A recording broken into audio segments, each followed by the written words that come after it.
Hi, welcome to the Learn Online Security's Heroes portion. And I'm here with Richard, and we are going to be talking a little bit about red flags.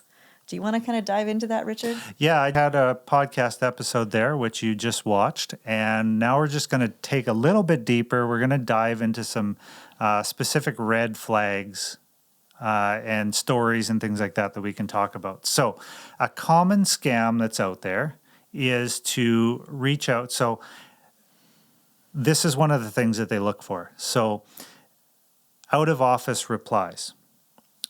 Tamara's gone for the week, and she puts on her out of office reply that she's going to be gone from this date to this date. I will be attending XYZ conference, and I'm going to be gone. And you put that in your out of office reply. I spam you. I get your out of office reply. Okay, now I know Tamara, she's going to be gone. I look up on LinkedIn and I find, okay, Tamara works with this person, this person, this person.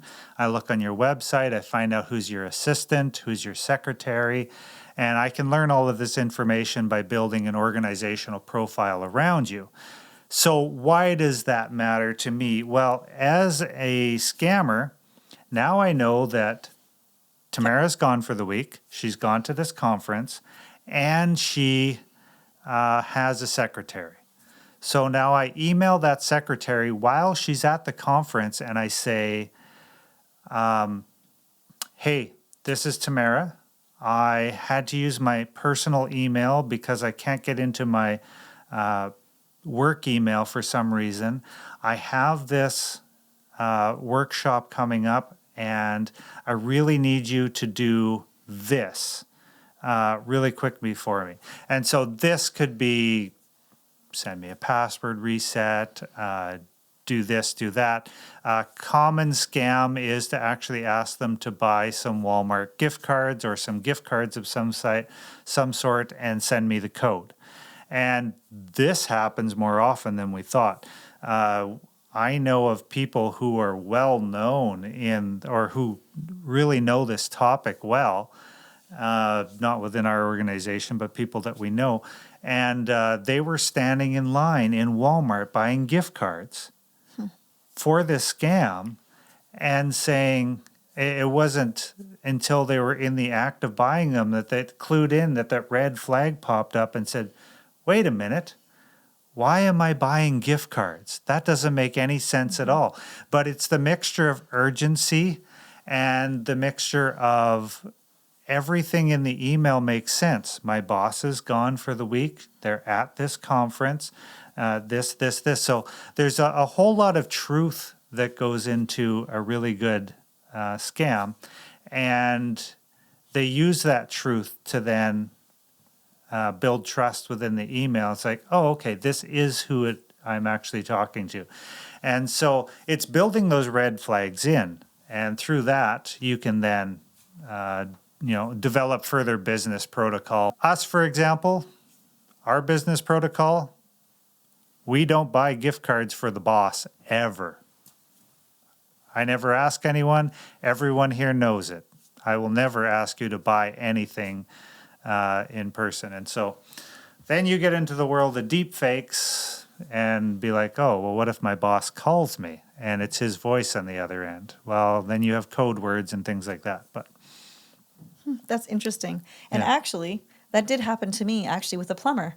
Mm. I was getting billed by a plumber, this true story, a local plumber. And it was his wife that had sent me, and she always did the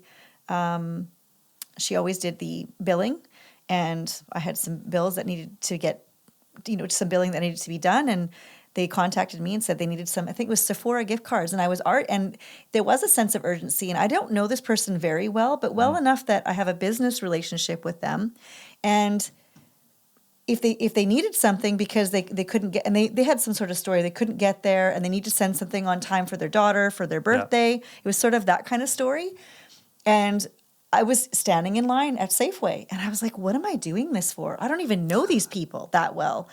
And I mean, I don't think I'm that naive, generally speaking. It depends on who you talk to, probably, what they would say on that take on that. But what I did is I said, no, I'm not doing it. And then I thought, you know what? There's got to, and I had, the weirdest thing is I had I text messaged the plumber and said, why would your wife need gift cards to Sephora?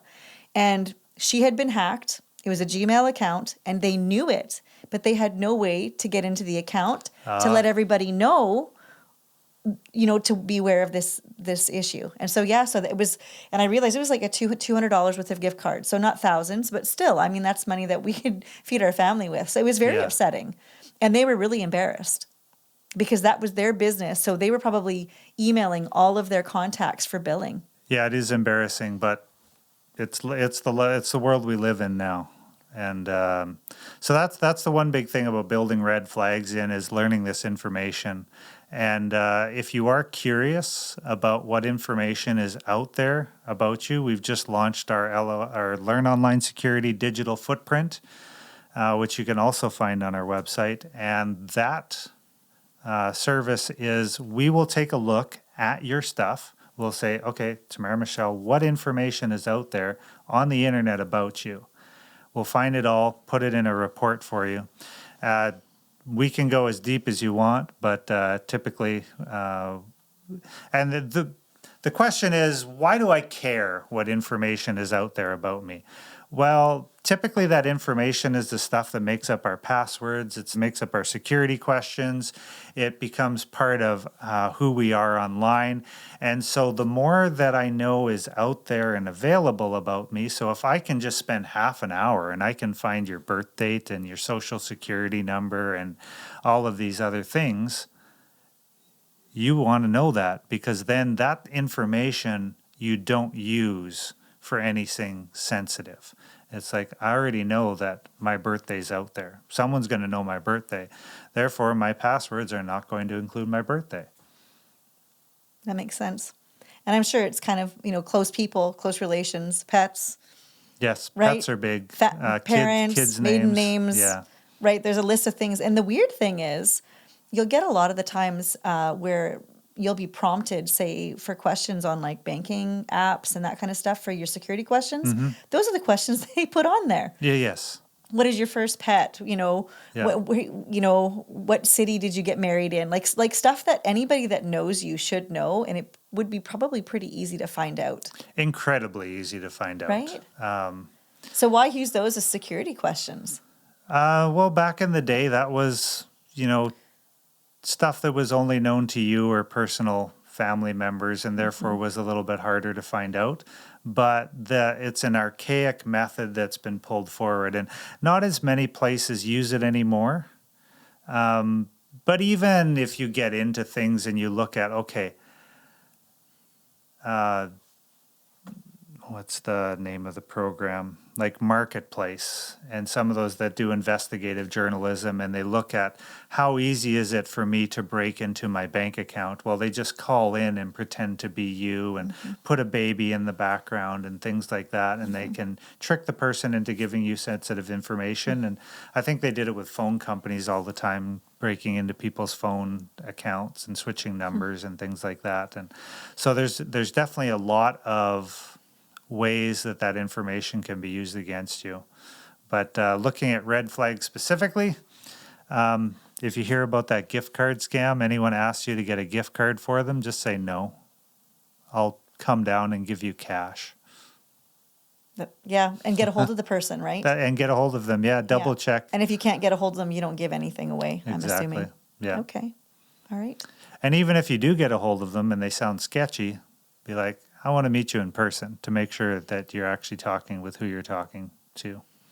Yeah, because you mentioned a little bit about deep fakes, and maybe some people don't know what that is. Yeah, and that's a whole other topic. I don't know if we want to dive into that. No, but I mean, you did mention it, so I just thought I'd maybe mention that, where you said people can use someone else's voice to sound like them, but it's not them. Exactly. And so you can't really trust your eyes and your ears like you could have 5-10 years ago. Yeah, 100%.